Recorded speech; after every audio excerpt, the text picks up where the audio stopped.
Rekan-rekan mitra driver dimanapun berada, pada video kali ini saya akan membahas hubungan antara pihak aplikator dengan mitra driver itu sendiri, yaitu Gojek, Grab, Maxim, ataupun Shopee.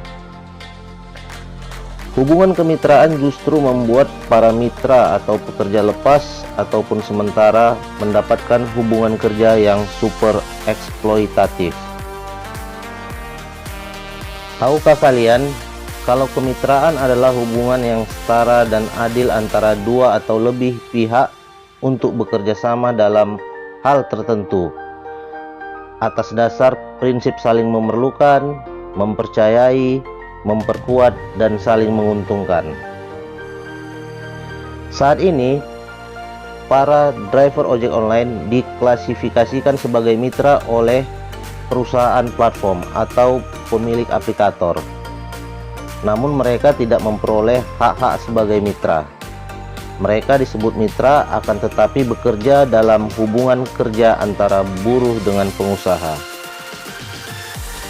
Status mitra ini dimanfaatkan oleh perusahaan untuk menghindari memberikan pengojek online jaminan upah minimum, jaminan kesehatan, pesangon, upah lembur, hak libur, hingga jam kerja yang layak.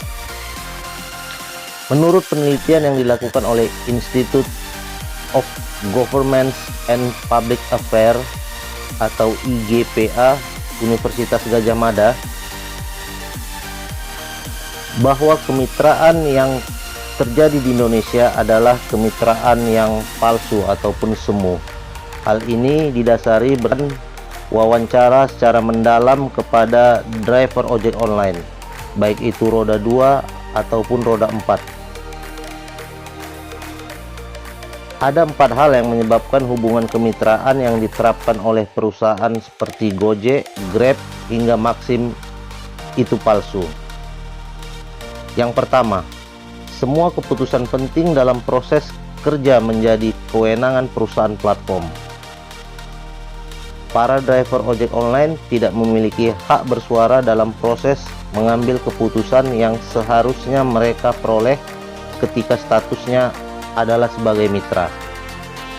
Keputusan itu diantaranya adalah penentuan tarif, sanksi, bonus, orderan, algoritma, dan mekanisme kerja dalam kemitraan diputuskan sepihak oleh perusahaan tanpa ada ruang bersuara bagi para driver ojek online atau bagi para mitranya sendiri.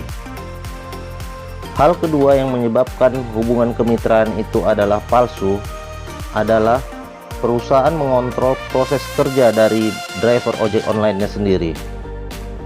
Konsep kemitraan dalam ekonomi selama ini diklaim oleh perusahaan aplikasi dapat mendorong model kerja yang memberikan kebebasan hingga kemerdekaan pada mereka yang bermitra untuk menentukan waktu kerja dan menjadi tidak terikat.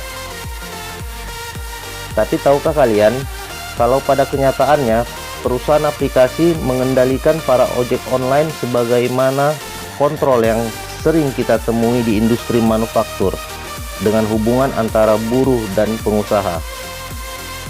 Fungsi kontrol ini digunakan untuk mendisiplinkan drivernya sehingga membuat mereka harus kerja lebih disiplin, lebih lama, dan lebih berat lagi. Kontrol kerja dari perusahaan kepada driver ojek online dilakukan melalui 3 cara. Yang pertama, sanksi, yang kedua, penilaian, dan yang ketiga adalah bonus. Perusahaan aplikasi memberikan sanksi ketika ojol atau driver ojek online dinilai oleh sistem perusahaan bekerja dengan malas atau tidak disiplin, sehingga akunnya dibuat sepi order atau dihukum tidak dapat membuka akun aplikasi beberapa saat, bahkan hingga dapat diputus mitra oleh pihak aplikator. Misalnya ojol mendapatkan sanksi sepi order ketika performa mereka dinilai kurang baik karena jarang atau tidak teratur mengaktifkan akun, sering menolak pesanan, hingga karena adanya penilaian jelek dari konsumen. Hal ketiga adalah perusahaan memonopoli akses informasi dan data. Data yang terkumpul di perusahaan platform merupakan hasil akumulasi informasi dari kerja ojol, Status sebagai mitra tidak lantas membuat para driver ojek online dapat mengakses informasi dan data di perusahaan platform. Akses informasi sengaja ditutup oleh perusahaan platform, bahkan bagi peneliti dan pemerintah sekalipun. Dan yang terakhir, yang menyebabkan hubungan antara pihak aplikator dan driver ojek online itu tampak semu atau palsu adalah hubungan kemitraan yang dijalankan bertentangan dengan aturan hukum di Indonesia.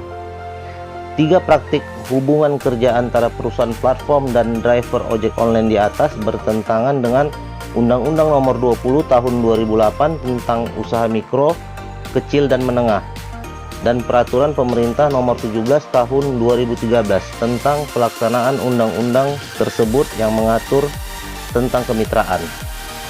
Dalam penelitian ini, kami mendapat informasi bahwa praktik kemitraan yang berjalan tidak menerapkan prinsip-prinsip kemitraan, yaitu saling memerlukan, saling mempercayai, saling memperkuat, dan saling menguntungkan, seperti aturan dalam pasal 1 ayat 13 Undang-Undang 20 Tahun 2008. Itu terjadi karena adanya hubungan yang tidak setara dan memunculkan dominasi perusahaan platform atas mitra mereka, yaitu ojek online. Kedudukan para pihak dalam perjanjian berlangsung tidak setara dan terlihat dari isi perjanjian berupa hak dan kewajiban yang tidak seimbang. Kekuasaan dalam pembuatan keputusan berada dalam satu pihak saja, misalnya dalam pembuatan isi perjanjian kemitraan hingga pengambilan keputusan dalam hubungan kerja yang disepakati.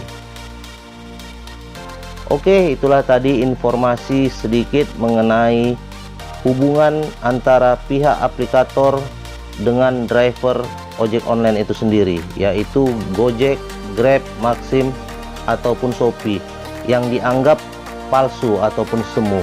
Jangan lupa di like, di share juga ke teman-teman driver ojek online lainnya, dan di subscribe. Berikan komentar kalian apabila ada pertanyaan atau pernyataan kalian seputar driver ojek online. Sampai ketemu di video-video saya berikutnya. Akhir kata saya ucapkan terima kasih dan salam satu aspal.